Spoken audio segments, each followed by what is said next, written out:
Welcome to Monet Cafe Studio. Join me in this special pastel painting tutorial where I will guide you step by step as we paint a Monet-style impressionistic scene featuring luminous lily pads and soft reflections. I chose this scene not only for its peaceful beauty, but also for how it speaks to the joy and freshness of the spring season. I pray this tutorial blesses you, and I hope you will subscribe and become part of this family. Now let's get started, but be sure to stay tuned to the end to learn my 4 tips to paint like Monet. This painting began in what may be an unusual place for an art studio. I began this creation while cruising to the Caribbean with my family. So yes, it is possible to paint while cruising on a cruise ship. Here's my son and daughter-in-law and my husband. Thankfully, they don't mind at all when I paint anytime we travel. My daughter-in-law is quite artistic herself, actually. This is my Heilman pastel storage box. It works great for travel. I'll have the link in the description of this video. Anticipating the spring theme I'm having in the month of April here in Monet Cafe and on my Patreon page, I chose this gorgeous scene of lily pads that definitely had a Monet feel to it. And I also loved the vantage point of being low on the water. This beautiful copyright-free image is from unsplash.com by photographer Hannah Skoromna. Thank you, Hannah. The surface that I'm using is one of my new favorite surfaces, along with many of my patrons on my Patreon page who have mentioned that. It's Canson Velvet, and it comes in a few different colors. It comes in pads or single sheets, and I took some of the pastel velvet that's in the cream color on this cruise because I love the versatility of this product, and I love the fact that it's a cream color and I can tone it with an underpainting color, which you'll see me do. I'm first starting with a sketch, and I'm using this micron marker. I like micron markers because they are waterproof.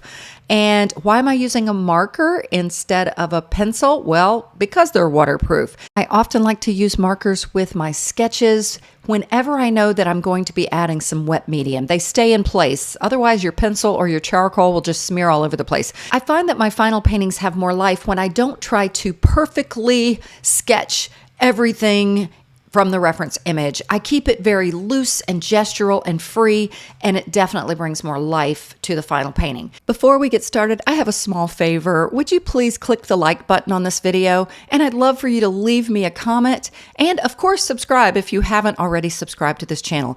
And if you would like the full version of this tutorial with extra commentary and slower speeds, consider becoming a patron of mine on my Patreon page. It's only $5 a month. You can cancel at any time, and you become part of my Patreon family. I get to see your work, and it's a wonderful community of artists.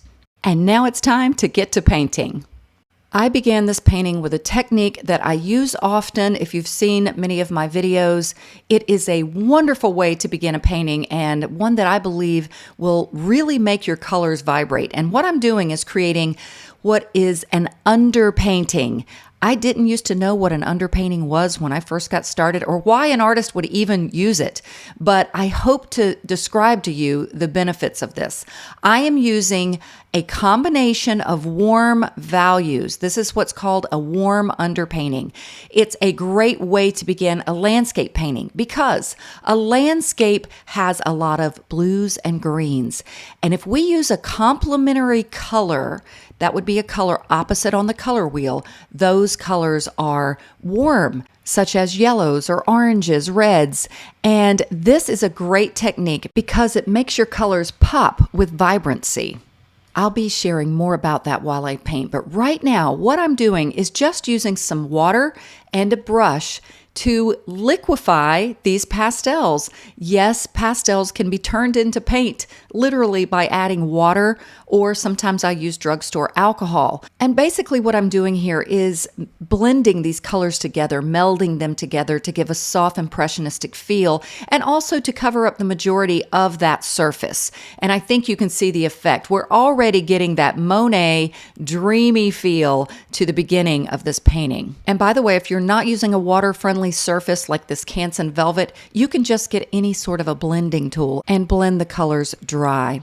All right, my underpainting is complete. And this loose and dreamy underpainting is already such a beautiful start to have a painting that's going to have that Monet-esque type of feel. I waited for my surface to dry, of course, which did not take long on a cruise ship with a nice breeze and some nice warmth to the air. And now I'm reinforcing some of those darks, and I'm paying attention to my reference image. When I did the underpainting, I wanted to get things in place generally, but not so fussy. I'm adding my darks first to establish my basic values, similar to what I did in the underpainting, but now with some cooler colors. These are some beautiful dark purples, actually. The darkest is under the lily pad and in the dark elements of the tree. And now I'm using a beautiful purple to give that illusion of distance for the trees that are further away. When you lighten the value and cool off the color, it makes things feel miraculously further away. So I'm getting a little bit more of my shapes and marks to really distinguish where some of these elements are. I'm getting in the shadows underneath the lily pads and some of the flowers. And I'm trying to create a placement that is lyrical, and I often use the word poetic. I want this painting to feel more like a song than an actual representation of reality. And you're going to hear in my 4 tips at the end of this video, just some of my recommendations. It might be something you want to write down, keep by your easel, just to help you remember how to keep a looser and more impressionistic style. So I placed my flowers in a way that I felt the viewer would meander into the painting. Fortunately, this reference image already had a lot going right for it. And now I am getting in just some of the lily pads. Now we want to represent perspectively. These lily pads are very flat on the water. So I'm making my horizontal strokes. Obviously, just as in other elements with perspective, they're going to get smaller in the distance and they're going to get closer together. And eventually, they will become more like a blanket of lily pads in the distance. Now, I wanted to mention, this is something I mentioned in my Patreon version of this video, the longer full commentary version, is that if you notice the lily pads on the water, now I have already put in a little bit of green just because I liked that color, but they're not really green. They're a little bit of a teal, and the value is almost as light as the reflection of the clouds in the water, if you look at the reference image. And again, my Patreon version, I go into all what I'm doing right here with some of these other colors. But I really wanted to mention that because you want to make sure you don't get the value, the darkness or the lightness of your lily pads too dark on this water. And you'll see that develop as I go along. And you'll see me add more turquoise to the lily pads later. I thought the green and the turquoise made a really nice combo. I think you'll see that come to life. So you can see now I'm starting to add some of my warmer greens. Remember, I got down my darker values with some cooler colors, and now I'm adding some warmer greens on top. I want to stress to keep a light touch. We are not pressing really hard. We want these colors to just blend and meld together. All right, I got some of the color of the sky in. It's a beautiful periwinkle blue. I'm bringing that down into the water. The reflection of the sky is in the water. And I also decided to add a little bit of this pretty purple. And I loved adding a little bit of this lavender purple because I thought it was going to echo the color of the lily pads. That's one thing I love to do in my painting. I believe it gives an impressionistic feel, is to echo color. And what that means is to use similar colors throughout your painting, and it creates harmony and a lyrical feel. So I'm really feeling good about this. By the way, I'm loving this Canson velvet surface. It's a relatively new surface to me and a pretty new surface overall. A lot of my patrons are sharing how much they love the surface. It's fantastic. I could talk about it longer, but I want to get back to this. So I'm putting a little bit more of a foresty dark green. I believe this is a Sennelier brand pastel for some of the shadows under the lily pads. And now I'm just carving in negatively a little bit of this water reflection that's going to be kind of between some of the lily pads. Notice how my strokes are just a little bit random. They don't have to be perfect.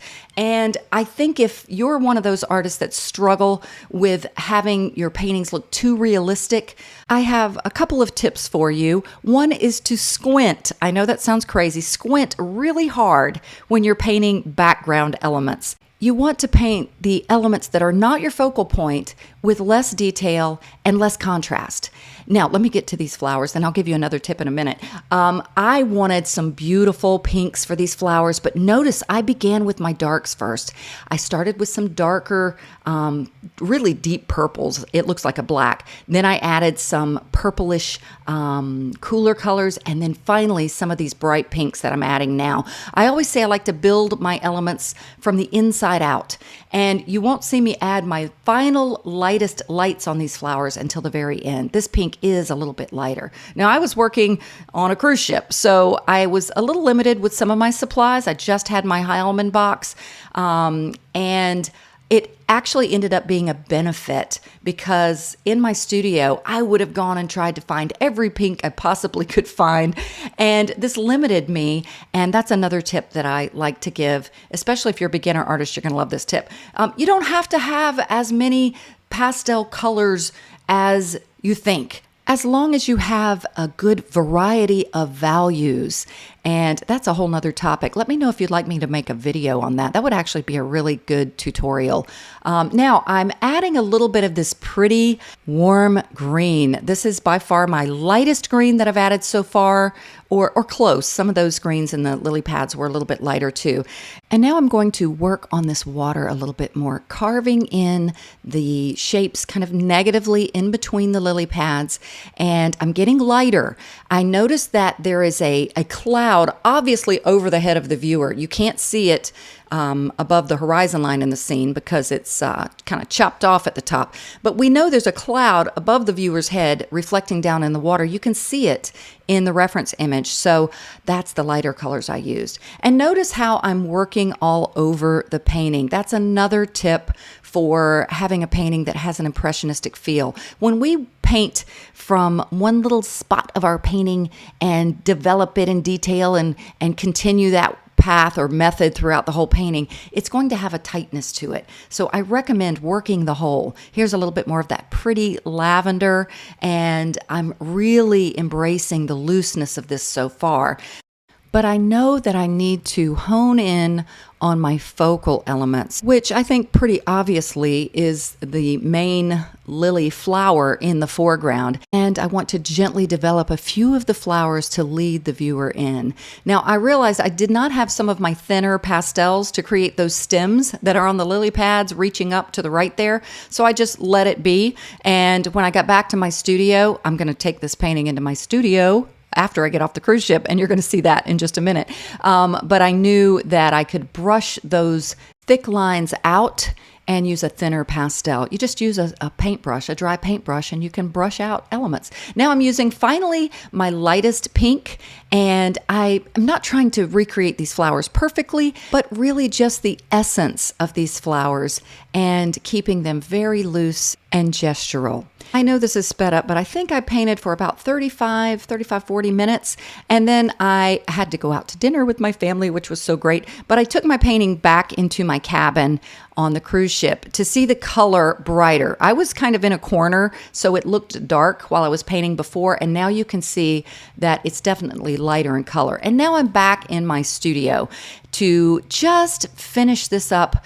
And the goal is to not tighten it up too much, but just refine some things. Now, my Patreon version of this tutorial includes all of the footage of what I did while back in my studio. I'm just showing you a snippet of it now. But as promised at the beginning of this video, I want to give you what I feel are 4 important tips for creating a Monet impressionistic style painting. First is to paint the feeling, not the details. Monet wasn't trying to record every leaf or petal. He was capturing how the moment felt. This is what I've been stressing throughout this video. Focus on the mood, the light, the atmosphere, more than the accuracy. And let your marks be expressive, gestural, and intuitive. My second suggestion is to use color expressively. And what I mean by that is don't be afraid of bold or unexpected color. We're not trying to paint exactly the colors that we see in the scene. Monet often used cool shadows, warm lights, and broken color to create energy and movement. So let the color do the storytelling, even if it means you're bending reality a little. Third, loosen your grip. And I mean this literally and creatively. Hold your pastel lightly and paint with a very loose hand. Another tip is to refresh your vision. It's always interesting to me how we can see things more clearly when we take a few steps back. It can be very helpful to walk away and take a slight break. And often we find when we've taken a little bit of a break, we come back with fresh eyes. This usually helps to keep you from overworking your painting. Remember, the beauty of Impressionism lies in its freedom, the freedom to let go of perfection. Keep in mind that art is our personal way of interpreting the world. A visual story only we can tell. Through each stroke of color, we reveal not just what we see, but what we feel. It's less about copying reality and more about expressing the heart behind it. It is truly my joy to bring art lessons to aspiring artists all over the world through my Monet Cafe YouTube channel and my Patreon page. I would really appreciate it if you would like this video. It really helps YouTube to share. Also, subscribe to this channel, leave me a comment, share this video, and perhaps become part of my Patreon family for only $5 a month. You can find the link in the description of this video and at the end of this video. Now, here is the final painting. And one thing I'm always excited about is to see the work from my patrons on my Patreon page. I just know you guys are going to have fun with this one. In closing, I'll leave you with a short and simple quote from Claude Monet himself. He said, "I want to paint the way a bird sings." Isn't that beautiful? All right, everyone. As always, God bless and happy painting.